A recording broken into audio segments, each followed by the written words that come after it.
Okay, awesome. Yeah, so let's get started. By the way, sorry, Anand, how much time that we have? This is 8:35 at your, Yeah, Dubai time, right? I think Yeah, another 45 minutes. 45 minutes. Awesome. So, yeah, let's get started. So, good morning, everyone. All the friends, right? And all of you, I know, you're like quite young friends. Your vacations just got started. So, the intent is definitely not to bore you. This is going to be a knowledge session. And what I'll be covering today is typically, have you understand some key concepts about nutrition and fitness, and we'll do it in a little bit fun way, right? I'm not here to be basically giving a lot of technical aspects, but how to basically go about nutrition and fitness as a lifestyle, right? This is something that we'll get to understand. So let's get started. Yeah. So your host for today, Yogesh Dixit, right? That is what I am. So I've worked with large scale IT companies for global IT companies for 26 plus years. But while doing that, I've always been a health enthusiast, almost like last 15, 16 years, a major part of my adult life, right? And then because of the kind of passion that I have, I've got myself trained in sports nutrition as well as exercise science. And as a consequence, I've been doing coaching for last 4, 5 years, but formally I've started nutrition and fitness coaching for last 2 years, right? And then what I'm doing is basically I'm helping families and individuals transform and basically achieve their health and fitness goals, right? And I've been conducting um, eat right kind of programs with most of them, and this is how everyone working with me is getting benefited over the last couple of years. um, just for your information, I'm available on social media. My handle is the Eat Right Monk, and I'm most active on Twitter. I'm probably not available much on any other platforms as compared to Twitter as such. So if you want to find me, I can be quickly accessed or reached at Twitter at the Eat Right Monk. Okay, so let's look at today's agenda, right? So what we are trying to be covering over here as part of the nutrition and fitness, very basic key concepts.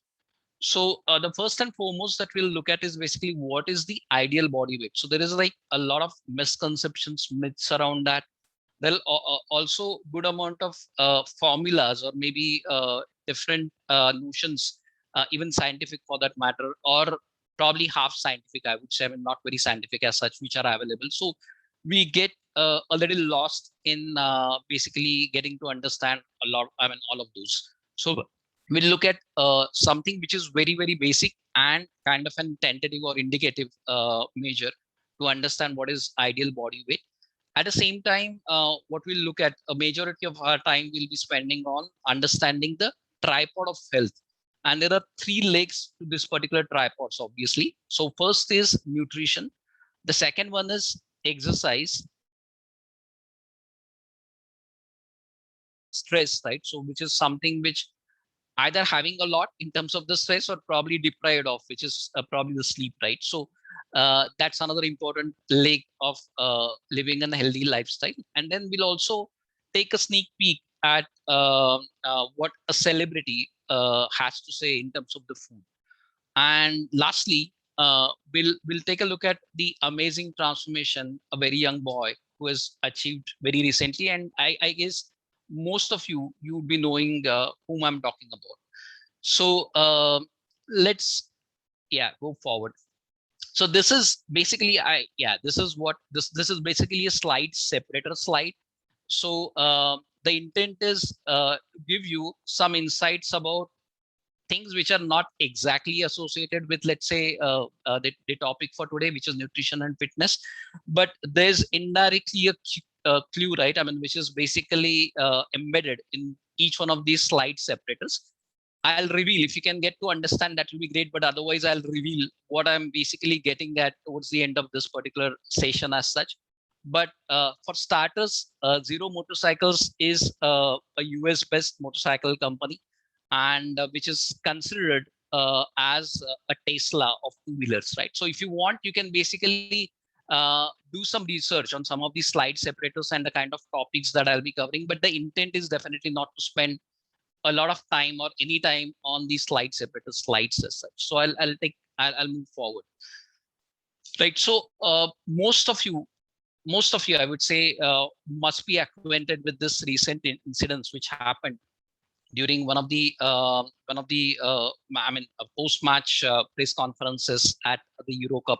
And he doesn't need any introduction. He's CR7, Cristiano Ronaldo, and what he has done during that press conference while he entered, and basically that press conference was about to be getting started, he basically removed the two Coca-Cola bottles which were there in front of him, and he basically then vouched for aqua, that is water, right? So that is a huge gesture that is shown over there. And why huge is basically Coca-Cola, right? On that particular day, Coca-Cola as a company, they lost $5 billion US dollars in terms of their market cap just in one single day.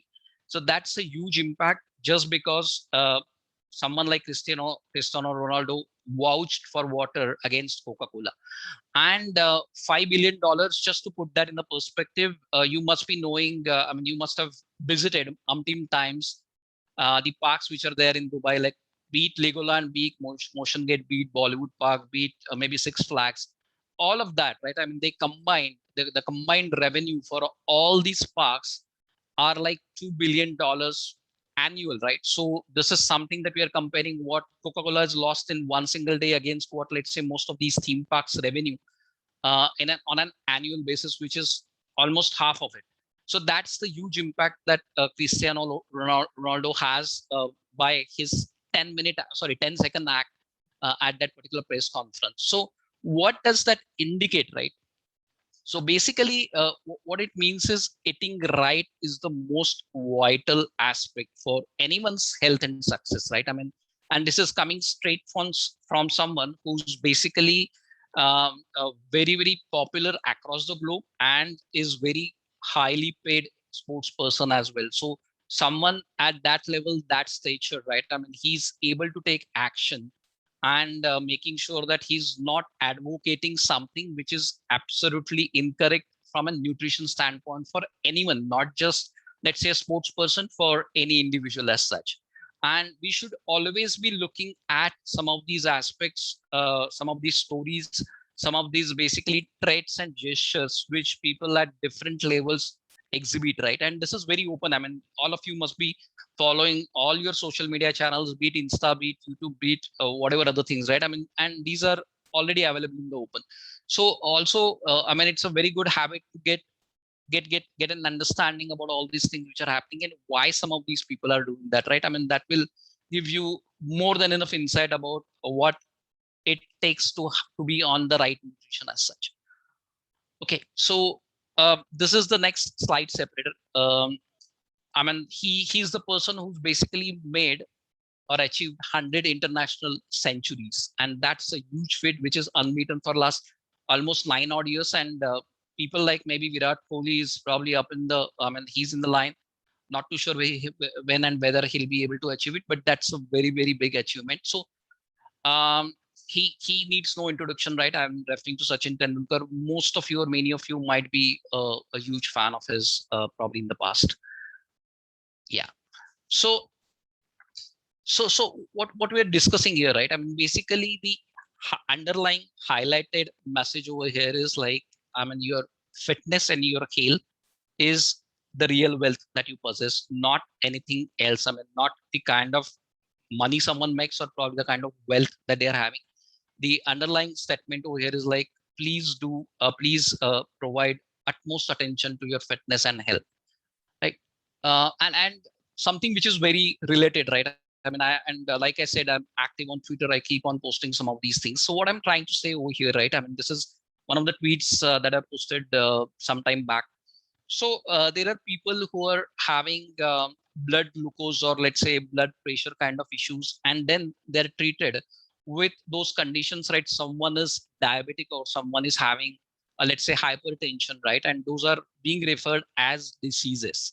Similarly, and because I mean their blood glucose levels or blood pressure is out of range. So similarly, when someone's weight is out of range, either on the higher side or lower side than their ideal body weight, that is to be treated as an abnormal health condition, and it is to be really quickly fixed, right? Because it can have similar impacts of the other things that I've referred to. We'll talk about that in a bit, but we shouldn't be sugarcoating a lot of these things under body shaming. There is nothing to be referred as body shaming, to be very honest. I mean, I can be a little extremist that you probably can pursue, but once you get an understanding about how and why the weight, I mean, balancing your weight and controlling your weight is very important, you'll definitely start watching about some of these things. So I think we shouldn't be getting a cover under the sweet sugar coated term of body shaming as such, right? So, and there is no intent of doing anything like that during this session in terms of any of the images, quotes, pictures, whatever that references that I have basically provided over here. So yeah, now this is something interesting. I know that we are having a little less time for this session, but I would love to have probably a follow-up session just in case anyone wants, or basically your school decides. But what I'm trying to be covering over here is a very quick indicator that can let you know what should be anyone's ideal body weight, right? And there are aspects available like BMI. There are aspects available like, I mean, multiple different things which are available. Not necessarily all of those like are very scientific. The second thing is not the kind of equipments and gadgets are really well calibrated or equipped to basically provide the most correct body mass index or things like that. And I mean, it may not be very accurate. It also depends on the kind of situation that you are in, how hydrated you are or how hydrated you are not, what kind of food that you have been having. So all those things do matter in terms of calculating. So it is not a very simple method as such. The scientific approaches are there, but those are little expensive measures, very high-end equipments which are available, and those are unfortunately are not available in most of the gyms where we basically get to do our BMI checks and things like that. So we can keep all that aside. What we should be looking at is like how to calculate our ideal body weight, right? So there is a very simple formula. For male, it is basically your height in centimeters minus 100. For females, it is your height in centimeters minus 100 into zero point 0.9. So what it means is, we'll quickly take a look at an example. Like many of you would be around 160 centimeters in your height, right? I mean, around that. It could be like plus or minus whatever. But at your age, you would be around, let's say, or for the sake of example, we'll take 160 centimeters as the height. So when you basically apply this particular formula, for male, it is 160 minus 100, that is around 60 kgs. For females, it is 160 minus 100 into 0.9, that is equal to 54. So this is, again, I'm saying this is an indicative formula because it depends on basically your different kinds of things. I mean, what's the kind of frame that you have? What is the muscle mass that you have? What is the fat? A range that is available, which basically, and you can get slotted. Anyone can get slotted in that particular range.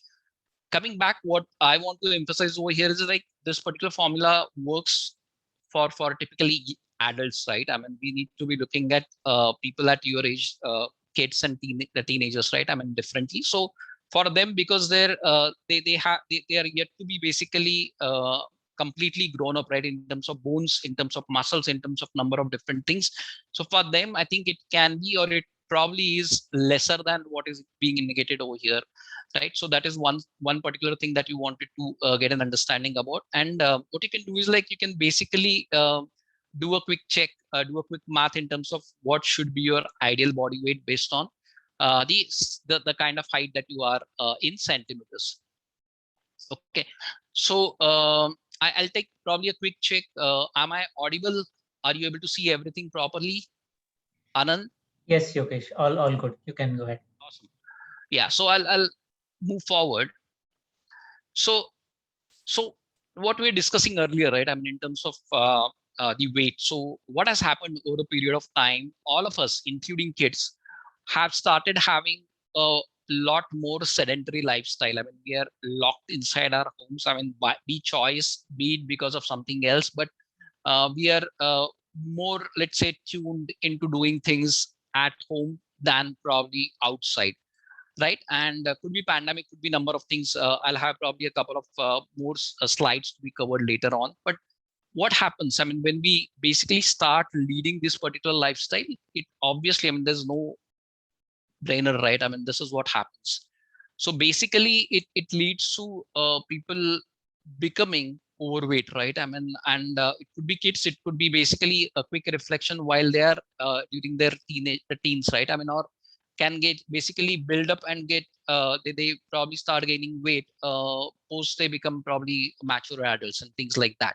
So this can be an indication in terms of where it can lead to. So is and being an overweight is the issue? Probably not. I mean, that is just the start, I would say. What happens in addition when, let's say, you being, I mean, anyone being young adult or basically a little more senior adults, right? What happens is, apart from the weight issues, they can come across various different health conditions, ranging from stress, being on lots of medications, insulin, whatnot. Then obviously what follows is number of other lifestyle diseases, be it blood pressure, diabetes, even to the extent of cardiac diseases and things like that. So weight is a very good indicator, and typically weight, instead of weight, I'll basically talk about fat. So the fat percentage inside the body is a very good indicator where anyone would lead, right? I mean, in their life as such. And what are the chances in terms of they acquiring some of these diseases, lifestyle diseases or whatever.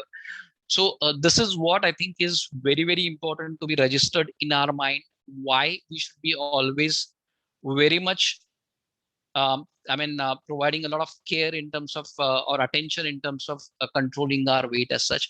And again, when I say weight, it is typically to do with having minimal fat and fat percentage and a lot more lean muscle mass. So that's again another topic that is not supposed to be covered or probably is not covered today, but we need to be making sure that our the kind of weight that we possess, we need to be having a good amount of lean muscle mass and very little fat percentage as such. So I'll go to the next, right? I mean, so this is another slide separator. So this is a poster for an ultra marathon, which is a 200-kilometer ultra marathon, right? And is this the longest? Definitely not. You can search and you can find out there are a number of those which are like. So I can take another example, which is an Indian marathon which happens in Leh, Ladakh. I mean, Himalayan mountains, and that ranges anywhere between, let's say, starting from, let's say, around 25-30 kilometers to 111 to all the way up to 555 kilometers, and it goes across the altitude of 17,000 feet. Again, for reference, Mount Everest is 29,000 plus, so very high altitudes and that long, 555. And there is a very stringent timeline that is attached to that. It is not to be crossed. If that timeline is over, then obviously you have not achieved that particular goal, or you haven't won that particular marathon as such. So I mean, why I'm referring to some of these is you should, at this particular age, you should be like more inquisitive about these kinds of things and start doing things which you probably haven't done so far. So running a 200-kilometer is like a huge thing, and it may not be possible on one thing. I mean, overnight. I mean, after thinking about it overnight, but it requires a very consistent effort of years. I'll talk about that later. I mean, if we get time, right? So this is one of the most important slides in yeah, I mean, visuals in our topic today. So what we're discussing over here. So this is typically to do with the tripod of healthy lifestyle, and there are obviously, being a tripod, three constituents to it. Starts with nutrition, then the exercise, and then the sleep or the stress aspect in our life. So, and we are going to be talking about or touching upon these in subsequent slides. But what I want to highlight over here is like nutrition is the key contributor. Many of us think that spending a lot of time in terms of in gym or probably on the road in terms of running, whatever else, right? I mean, is going to be making you a lot less. I mean, you can reduce your weight and things like that. So it is absolutely not the case. I mean, it is required, but the key component, the key contributor for fat loss is very, very correct and right nutrition, right? And then comes the next, which is exercise. And exercise is required for a number of other things, right? I mean, fat loss is one, but for your sports performance, for basically maintaining your lean muscle mass, I mean, there are maintaining your flexibility, a lot of different things are to be achieved. So the purpose of these things are different. While exercise can help in terms of fat loss, it basically is positioned or has to be positioned in altogether different way, right? So and so it contributes to around, let's say, 20 to 30% the exercise is towards fat loss. And next comes the sleep and the stress kind of aspects, which contribute to around maybe 10 to 20% in, again, in terms of the fat loss as such. So the most important thing over here is the nutrition, which contributes to around 6 to 70% of towards your fat loss. So what we'll do now here on is we basically would look at each one of these tripods, I mean, each one of these legs, and then there are also subcategories within these. So I don't want to make it complicated. I've kept it like really very easy for everyone's understanding. But if you have any queries, again, you can reach out to me on my social media handles. So if you look at the first one, the first aspect of nutrition, the important thing over here is like how the food composition is, the kind of food that you're eating, what is the composition of that particular food. And this is most likely is going to be exactly opposite to what you or probably most of you usually do, right? So the first and foremost is thing is like we should be having very low carbohydrates. And I'm again not going into the technicalities in this particular session. We can have another session, but the intent is not to basically give you an elaborate idea about what is carb, protein, and fat as such. We'll probably touch upon that over here, but this will give the visuals will give you a good enough idea. And then next couple of slides will also give you at least a good enough insight in terms of what not to add, right? And today's session, again, just to highlight, we'll be talking about the what aspect in a broader way. We're not touching about the why aspect because that will require another dedicated session, right? So coming back, we can relish on vegetables apart from potato. Most of the other vegetables we can relish on. So low carbohydrates is something. So what we are omitting over here, we are basically talking about in the next slides. But we can have a lot of vegetables barring the potato. But we need not be having, let's say, refined products that we are going to be covering in the next slide as such. The next one is moderate and healthy fat. So there is another myth, and which we basically don't eat at all, don't consume at all, but still we have a huge fear about what happens when, let's say, someone eats or consumes ghee or butter, and then they're like, I mean, even medicos talk about some of the things, and that's so we get to understand in a very incorrect way that these are not supposed to be had, and which is completely wrong. We should be having good amount of or moderate amounts of healthy fats. And what are healthy fats? It could be your ghee, it could be butter, it could be coconut oil, it could be avocados, and all of vegetarian kind of products, right? I mean, not necessarily the non-vegetarian products as such. So you can have that particular option, whether to be a non-vegetarian or vegetarian, but you still need to be looking at what is the best composition that you should have. And the most important thing in terms of the food composition is having higher amounts of proteins, right? And again, proteins, you can get it from both plant as well as animal sources. Plant sources are dals, I mean, dals, then lentils, then beans, pulses, your sprouts, and all of those kinds of things. Even soya to a certain extent, though I don't advocate that a lot. We can basically talk about that sometime later. But these are the vegetarian protein sources. And the animal sources, while milk and milk products are to be considered as animal products, paneer and cheese can come higher in the ranks over here. Obviously, all the non-vegetarian foods, be it ranging from eggs to chicken to meat to fish, all of that can be consumed. Even let's say nuts have, I mean, many of these I mentioned, they have got good proportions of protein. I mean, it is basically packaged as a protein as well as a fat kind of a food, right? So you can basically have it where you can get both, I mean, healthy fats as well as very high quality proteins as such. Whey powder, I mean, the protein powder is another thing that you can basically be, I mean, anyone would be consuming. There are again some myths around whey powder, I mean, protein powders as such, but there can be another session where I can basically cover that. But there is no harm if someone is consuming, let's say, a very good quality, because that's what matters, very good quality, very pure whey protein as such. Okay. So we'll go to the second aspect of nutrition, which is basically um, the approach, right? I mean, to consume your foods. So you must have seen most of these signs on in Dubai, right, on the roads in Dubai, and I'm basically trying to make it easy to understand at your levels, so that it can get imbibed, it can get let's say etched into your mind and brains, right? What is supposed to be had every day, what is supposed to be had occasionally, rarely, and what is to be completely avoided as such. So the first one is what you can have every day, right? I mean, you can have a lot of homemade food. That's the key. Homemade food is the key, and that too, which is rich in protein. Again, all the protein sources that I mentioned, ranging from dairy to pulses to beans to eggs, meat, fish, and all of that. That is going to be constituting a major part of your daily food. So you need to be like taking, and obviously some vegetables barring the potato. But what I'm not having, I'll be covering. What I've not covered over here, I'll be covering only in bits in the subsequent three categories as such. So categories of next category of food is basically which can be had occasionally.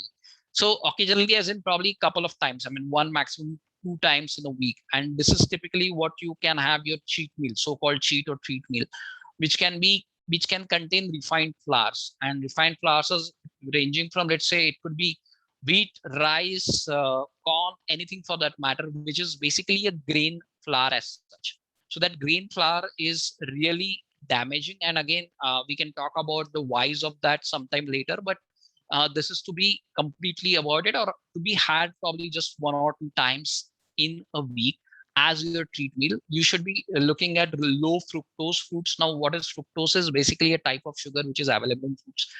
A separate session is required. Sorry about that. But fruits which are low in fructose, which can be your berries, right? I mean, strawberry, raspberry, mulberries. I mean, number of different kind of berries you can have. Again, not in truckload of that, but in small quantities. And you can still opt for, let's say, an outside food kind of a treat meal, but it should be like healthy. I mean, what is healthy and what is not, we'll be covering in couple of minutes.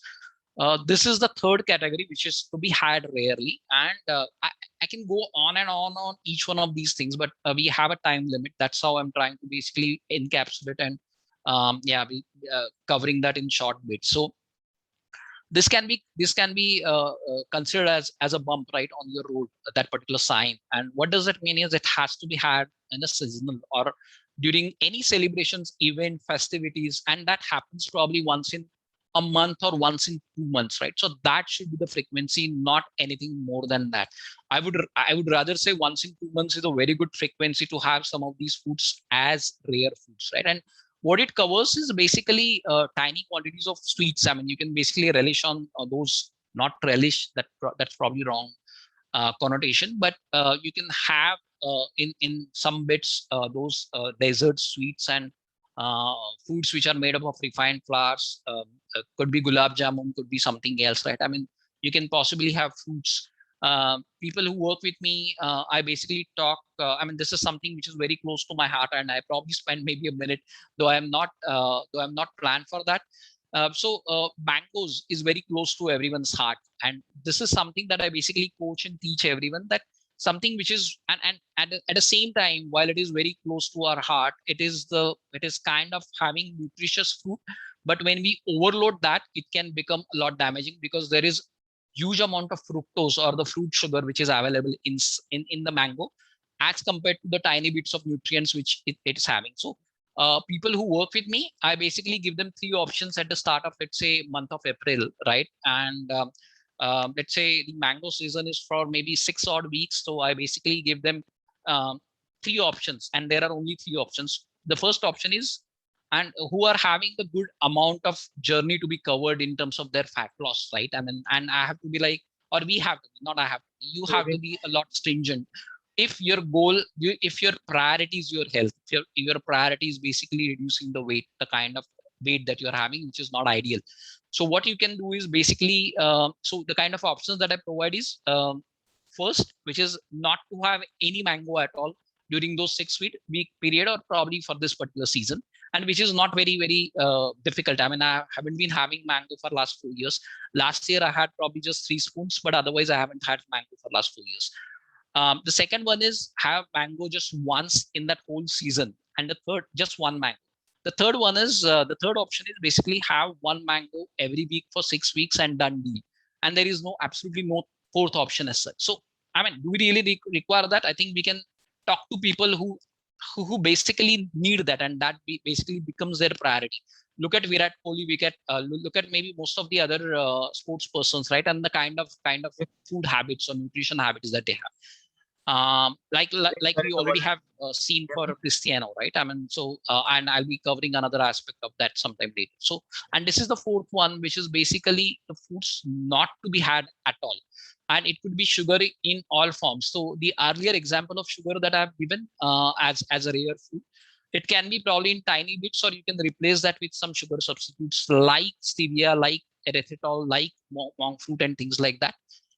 Fast and processed foods or outside foods, right, which are not healthy. So those are to be completely avoided as such. And it is not very difficult. I mean, you can speak with people who have been on this particular lifestyle, the amount of benefits that they have got against what they are so-called missing, and which is actually they are not missing. They're doing a lot of good to themselves in terms of not having that particular food. So we'll look at the we'll focus on this, what not to consume a little bit more, right? So in Hey, this Yogesh, particular slide, yeah. we have 10 minutes, just a time check. Oh, is it 10 minutes or 20 odd minutes? No, 10 minutes. We are on 9:10. I think 9:20 is their break time. Okay, no problem. Yeah. So this is something which is I assumed it to be 45 minutes. Sorry, I mean I'll go a little faster. So this is something, and you probably can have a PDF of this, most of you, so you can have a look at it in your spare time as well. So these are the foods which are not to be had: sugar, bakery, refined grains, processed foods, ice creams, yogurts, chips, burgers, those kinds of things, and all carbonated drinks, right? I mean, this is not to be had at all. So this is the third aspect of nutrition, and this is typically to do with eating frequencies. And this is my favorite food. So I love breakfast, just that I have my breakfast at lunch, right? And what does that indicate? It indicates that you need to be eating less frequently and zero snacking. You don't have to snack at all. That's the most important thing. And is this something new that I'm teaching, coaching, telling you? Absolutely not. This is being practiced for million years. I mean, from the kind of progression that human life has taken over, right? I mean, in million years, till mid of last century, we have been accustomed to having very less frequent foods, right? Because food itself wasn't available a lot. So and a lot of things have changed, be it technological innovations and a number of different things, but because, and which were like prevalent in the agricultural and food industry as well, and obviously the healthcare and medical field as well. Because of that, a number of changes which have happened in last 50 to 70 years, but those are like really damaging kind of changes. So 2 meals a day is something that you should be looking at, and it's very simple. I mean, this particular on image, a tiny image on the left hand side, will basically give you an idea. So your eating window could be like between 12 to 8, right? I mean 12 p.m., 12 noon to maybe 8 p.m. as such. You can have 2 meals, probably 3 meals in that one small meal, which is actually not required if you're on right nutrition as such. But to get started, I think this is what can be done. But yeah, I mean, your eating window can be between 12 and 8, and your fasting window can be between, let's say, 8 p.m. to next day 12 noon. And you can have some of the things like black coffee, some vitamins, a lot of water, right? I mean, so water can definitely be had. So this is nothing but an intermittent fasting, and there are different ways to be doing fasting, be it intermittent, be it extended. That's another topic that we can look at later, right? So this is a slide separator. 300 was one of the historical action movies, which were like, which got released in the last decade. I'm not too sure how many of you know about that, but just yeah, for your information. So we are now coming to the second aspect of nutrition, right? Sorry, of the tripod, and this is this covers just one second. This covers the types of exercises, right? And which are those, like they're like kind of four kinds of exercises. One is aerobic or cardio. The second is strength. The third one is stability, and the fourth one is the flexibility, or which can be considered as yoga and things like that. So stability can be your calisthenics, and again can be part of yoga as well. So there's one important thing to be covered over here. While most of us go after cardio, we have to be doing, and mind you, including the female, including the girls even, we have to be doing a lot of strength exercises, which we possibly don't do for many misconceptions, probably because of I mean, we consider that not, I mean, it not to be easy and things like that. But we have to be always including a strength in our regime, strength exercises in our regime. And just to give a quick recap, for fat loss, the key contributor is nutrition, which is 6 to 70%. The exercise is around 20 odd percent, not more than that. So yeah, so slide separator, this is basically a shark found around Greenland, and which has got an immense ability to live almost for 400 years. I mean, apart from the microbes, apart from the tiny, I mean, microbes or viruses, I mean, this is the longest living animal on the earth. So the third aspect of being healthy, right? I mean, so that's the last aspect of the tripod. And I mean, you might have seen this particular picture, right? So it depicts the 1990s when the TV screens were like really big, fat, and but there was no technological, not many technological innovations. There was no cell phone. The lifestyle was quite active. A lot of physical activities used to happen. You can see that the person or the population were like really very thin, not overweight as such. Come fast forward 2011, what happens? Advent of LCDs, LED screens, a lot of technologies, cell phones, and a number of different things. I mean, we get locked ourselves inside the rooms, and then basically it gets converted into we being a lot overweight, right? I mean, and not just that, as we have seen a number of different metabolic diseases as well. So that is what I think what happened in that particular decade. And 2021, what we are stuck up in last maybe a decade or so, right? So in I mean, this advent of social media, in fact, has contributed to that. A lot of these applications, which we basically just keep on surfing. I mean, our thumbs probably are only organ in our body which is continuously doing some exercise for that matter, but we are not, right? So it could be, I mean, and what it leads to basically a lot of stress. I mean, be it your studies, be it anything else, but it basically adds to a lot of these things. Stress, we are not sleeping a lot because we are having access to a lot of different things. I mean, be it OTT platforms, be it online games, be it social media, right? I mean, so that is what is actually creating or leading to a lot of stress. Instead, what we should be doing is a lot of outdoor activities, a lot of sports, and most importantly, a good amount of quality sleep every single night, and which we are grossly missing is what I can I mean get to see. So this is Fiat 500, which is equivalent to, most of us know about BMW Mini or probably Volkswagen Beetle, right? So this is in the same league, a little less known outside, but very famous or popular in the Europe as such. Yeah, so you know him, right? I mean, this is a big Bollywood celebrity. He's John Abraham, and he thinks that cheat meal is so uncool, right? So uncool. And why he thinks that? you should go and visit YouTube, and there is you can basically search for John Abraham cheat meal kind of a video. It's only 2 minutes video, two and a half minutes video, but he very nicely explains why he hasn't had a cheat meal, or probably some day, I mean, one of the desserts which he basically likes a lot for almost 20 plus years. And that's usually inspiring, right? Someone at that particular stage. And if you can look at most of these athletes, most of the celebrities, I mean, many of the celebrities, you'll get to hear the same thing again and again. It is not just the amount of workload that they do in the gym, even let's say 4 5 hours. It is not enough for that particular physique. They have to be absolutely disciplined when it comes to nutrition as well. So this is the fastest train on the earth. One of the, one of the trains in Japan, which can clock a speed of 600 kilometers per hour. And now comes one of the most interesting aspects. We are going to be taking a quick look at Ishan's. You know, all of you, most of you, I think, know Ishan Pujari, his wonderful transformation. So we have been working together for last 9 to 10 months, and this is where he got started with. So and obviously, I mean, because of the kind of lifestyle, because of the pandemic and the adverse effect of the pandemic and things like that, he's gained weight. And what happens, let's say fast forward 9 or 10 months later, he's lost 11 kgs, right? And you can see a significant amount of difference in terms of how he looks, how basically the kind of transformation that has happened. And is it just on the outside?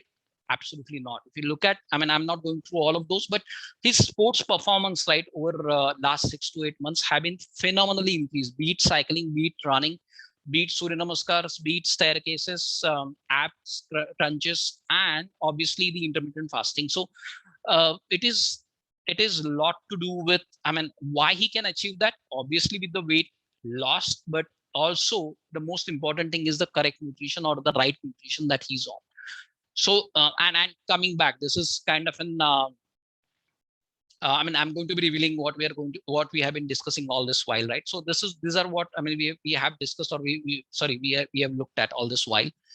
So those indicate some numbers, and those numbers are nothing but the calories which we can expend. So what I'm going to be doing on this particular slide, and this is the second last slide, so we can definitely cover all the topics that we are supposed to be covering today. So this is basically 700 calories, and why 700 calories? Basically last 45 minutes, 45 minutes, 60 minutes that we are discussing, right? I mean, someone in the gym or probably on the hill might have expended close to 700 calories just with 45 to 60 minutes of intense workout, right? And then this is the expenditure which takes almost 60, I mean, 45 to 60 minutes, and lot of effort from our side. What happens against that vis-a-vis, right? I mean, so when it comes to calorie consumption, it's exactly the reverse way, exactly the opposite, and very damaging way. So when you consume different kinds of foods, and it takes anywhere between 2 minutes to 20 minutes, like starting with, let's say, sneakers or a juice, which is basically a caloric value of maybe 100 calories, which is very low, and you can consume that in probably a couple of minutes. You can just gulp it down, to, let's say, munching on Lays, or maybe having I mean, what, cheesy pizza slice and things like that, which can be around 250 calories, all the way up to having that quick frappuccino, or maybe even a medium burger meal, right? I mean, which constitutes your this thing, I mean, a burger as well as a drink, as well as, let's say, fries and things like that. It can consume you, which takes no time, right? I mean, which can be anywhere between 2 to 20 minutes. You are just sitting at one place. You are probably studying, you're watching a movie, or you are basically enjoying with your friends or family, whatever. But you're not doing an activity, and you're basically loading yourself with too much of calories, and which are going to be adding the kind of fat that anyone, or maybe the fat percentage that anyone has, right? So yeah, so this is what the last slide is. So if you want to basically get yourself transformed into new you can do that with I mean, adopting a very right nutrition and exercise lifestyle, and an eat right coach, or a very able, let's say, nutrition and fitness coach can definitely guide you in terms of getting there. So that is what the last slide that I had. Again, you can reach me on the Eat Right Monk. On most of these, I'm very active on Twitter. But I'll take a pause. I hope this session was helpful. The takeaway for you is, I mean, if you have access to PDF, please go through this. You can reach out to me if you have any questions, but ensure that you are at least dropping some of the foods that you're not supposed to be having. You can basically try eating less frequently than what you are doing now, and look at your food composition, where you can have more amount of protein, some amount of healthy fats, and very less carbohydrates as such, barring I mean, you can definitely have a lot of vegetables, but otherwise most of the carbohydrate sugars should not be had. So I'll take a pause. I think I've covered most of the things that I wanted to cover, and thanks for your patient hearing. I'll take a pause. Back to you, Anand. Thank you, Yogesh. I think we have close to 100, 105 participants. Not sure if the school representative is here. I think they are pretty busy and there are other events. No problem. Not a problem. Yeah, I'll thank you on behalf of everyone. Okay. So my pleasure. Thank you. Thanks, Anand, and thanks everyone. Enjoy your vacations. And with this particular thought in mind, all the best. Thanks. Thank you. Mr. Yogesh, just on behalf of the secondary school, I'm Ms. Teresa, the head of secondary, and Mr. Anand Pujari, immense gratitude. There's so much that you've told us, which is like a refresher course, and so much which is like the writing on the wall. Yeah. And sometimes a refresher and a writing on the wall is all we need, just as we break into the summer, just to keep us on that track. So you've just put so much into perspective, and we're tremendously grateful. Thank you. Sure, my pleasure. And thanks for that that parting note. And let me know, I mean, if you have any of these sessions to be repeated, or probably something going deep into one of the specific topics as such, I'll be more than glad to do that. Thank you. Thanks a lot. Great to have you, sir. Bye. Sure. Thank you. Bye. Bye. So I'm logging off now. Thank you.